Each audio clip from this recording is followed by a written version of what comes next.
दिया, आपको सब सच्चाई सामने आ जाएगी कि कितने हजार करोड़ का घोटाला मीरा भाईंदर में हुआ है। नमस्कार, जैसा कि आप लोग देख रहे हैं कि आमरण अनशन वो भी इतनी धूप में किया जा रहा है। और ये आमरण अनशन का मतलब ये है कि भूख प्यास तपन ये सब झेल रहा है। कोई क्यों झेल रहा है, कुछ ना कुछ कारण है। वो कारण क्या है इनसे ही जानते हैं, वो दर्द क्या है, वो वेदना क्या है इनसे ही सुनते हैं। ये रंजीत जी, आई थिंक जी, ये आप जो आमरण अनशन जो हो रहा है यहाँ पर, उसका कारण क्या है, क्यों कर रहे हैं आप, क्या व्यवस्था है, क्या मजबूरी है आपकी? जी, कैसा है ना, मैं पिछले 3 साल से एक ओसवाल पैराडाइज से रिलेटेड एक मैटर में एमबीएमसी से एक न्याय मांगने जा रहा था। और इन प्रोसेस देखा जो हमारे बिल्डिंग में यूडीसीपीआर, एनबीसी और मोफा का क्लियर वायलेशन था।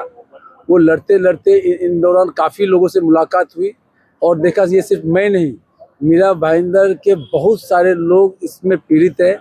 और बहुत जगह डेवलपरों ने जो क्लियर कट डेवलपरों को बेनिफिट पहुंचाने के लिए आपके नगर रचना विभाग है या फायर डिपार्टमेंट है या फिर चाहे डिप्यूटी रजिस्ट्रार है या अन्य विभाग है या डिस्क्रिशनरी पावर यूज़ करते हुए अपना आयुक्त साहब है, इन सभी ने बहुत ही गलत तरीके से परमिशन दिया है। कोई रूल रेगुलेशन को नहीं फॉलो किया है, जिसकी वजह से हो क्या रहा है, हर आदमी एमबीएमसी का चक्कर काट रहा है, निर्णय नहीं मिल रहा है। 3 का साल 4 साल हो जाते हैं और डेवलपर सब अपना बिल्डिंग बना के तैयार कर लेते हैं।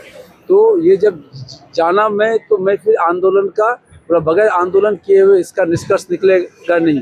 वैसे तो हमारे बिल्डर का तो उन्होंने स्टॉप वर्क दे दिया, पर मैं बोला मेरे बिल्डर से नहीं होगा, ये तो पूरा मीरा भाईंदर का मुद्दा है।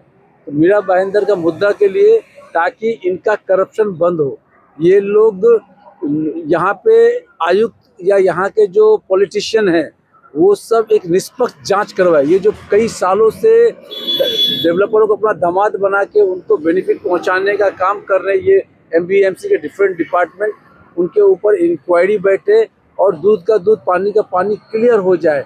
और आने वाले भविष्य में आपका जो रूल्स एंड रेगुलेशन आपने बनाया हुआ है उसी रूल्स एंड रेगुलेशन को फॉलो करते हुए लोगों को फायर एनओसी मिले, डेवलपमेंट का परमिशन मिले। यही मेरा मांग है डिपार्टमेंट से। आप देखिए कैसा है, अगर कोई भी अधिकारी डरता कब है, जब उसके ऊपर कोई एक्शन होता है। यहाँ पे नगर रचना में आप देखिएगा एक अधिकारी 15 साल से, 9 साल से, 12 साल से ट्रांसफर क्यों नहीं होते वहाँ?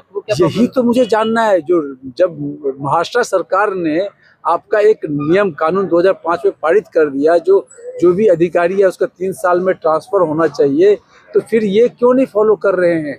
क्यों नहीं? क्या कि अधिकारियों ने ये गैजेट क्यों बना, ताकि करप्शन को रोका जाए।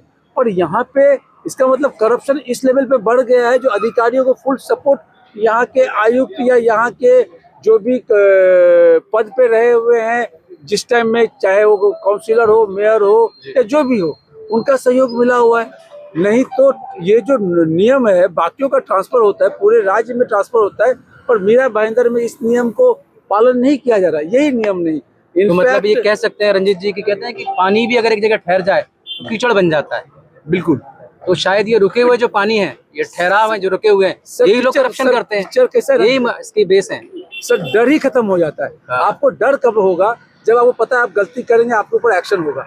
यहाँ पे पता है जो आप गलती करोगे आपको प्रमोशन मिलेगा, तो डर कैसा?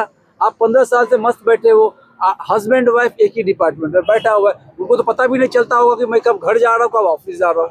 पूरे टाइम एक दूसरे घर ही मतलब उन्हें ऑफिस ही घर बना रखा है। तो ये सब जो नियम को ताक पे रखते हुए ये लोग जो काम कर रहे हैं ये गलत है। मैं यही इनसे बोलना चाह रहा हूँ, या जो भी यहाँ के पॉलिटिशियंस है मैं उसे यही अनुरोध करता हूँ, जो आप निष्पक्ष जांच करवाइए जो क्यों ये नियमों का पालन नहीं हो रहा है, और जो गलतियां हुई है उनको सुधारिए। ये जो 14,000 इलीगल कंस्ट्रक्शन उत्तर में बना है उसके ऊपर तो कार्रवाई होनी चाहिए ना, क्योंकि ये हमारा एमबीएमसी का ट्रेजरी का नुकसान है, हमारा जो गवर्नमेंट का प्रॉपर्टी है उस पर इन्होंने बनाया है। तो इसके ऊपर अगर कार्रवाई नहीं होगी तो ये नुकसान किसका है? आम आदमी का नुकसान है।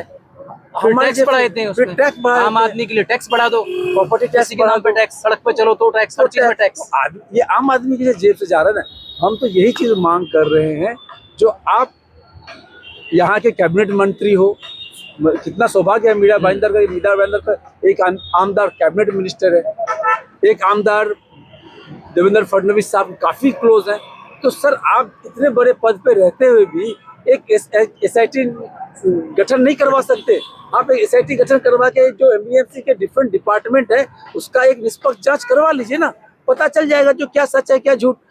और दूसरी बात ये है, हम तो यही बोल रहे हैं जो रूल्स एंड रेगुलेशन है उसके ऊपर हिसाब से काम कीजिए। आज मुझे पता चला है जो फायर ऑफिसर को जिस वक्त प्रमोट किया गया उस टाइम में वो उस पोस्ट के लिए वो क्वालिफाइड ही नहीं थे। तो सर वो तो रिस्क है सर। तो अभी फायर ब्रिगेड वाला जो काम करेगा वो जाके कहीं पर अगर आग लगती है बचाने का काम इसको नहीं आएगा, ट्रेंड ही नहीं होगा, तो जान जोखिम में हमारी। आज जो जिस नियम को ताक पे रख के इनको प्रमोशन दिया जा रहा है, इसी की यही वजह है जो एनबीसी में रूल एक कोड, जो एनबीसी नेशनल बिल्डिंग कोड है जहाँ पे बकायदा फायर का एक दिया गया है रूल्स एंड रेगुलेशन, किस तरीके से किस आधार पे उनको एनओसी या प्रोविजनल एनओसी दिया जाना चाहिए, उनको पता ही नहीं, या पता है तो जानबूझ के उनको नजरअंदाज कर रहे हैं। क्यों कर रहे हैं? डेवलपर को फायदा पहुंचाने के लिए। एमबीएमसी क्या हिंदुस्तान के कानून से बाहर है क्या, कि महाराष्ट्र के कानून से बाहर है क्या? ये सर आप ये सवाल बड़ा अजीब है। ये सवाल का जवाब आपको आयुक्त साहब ही दे सकते हैं,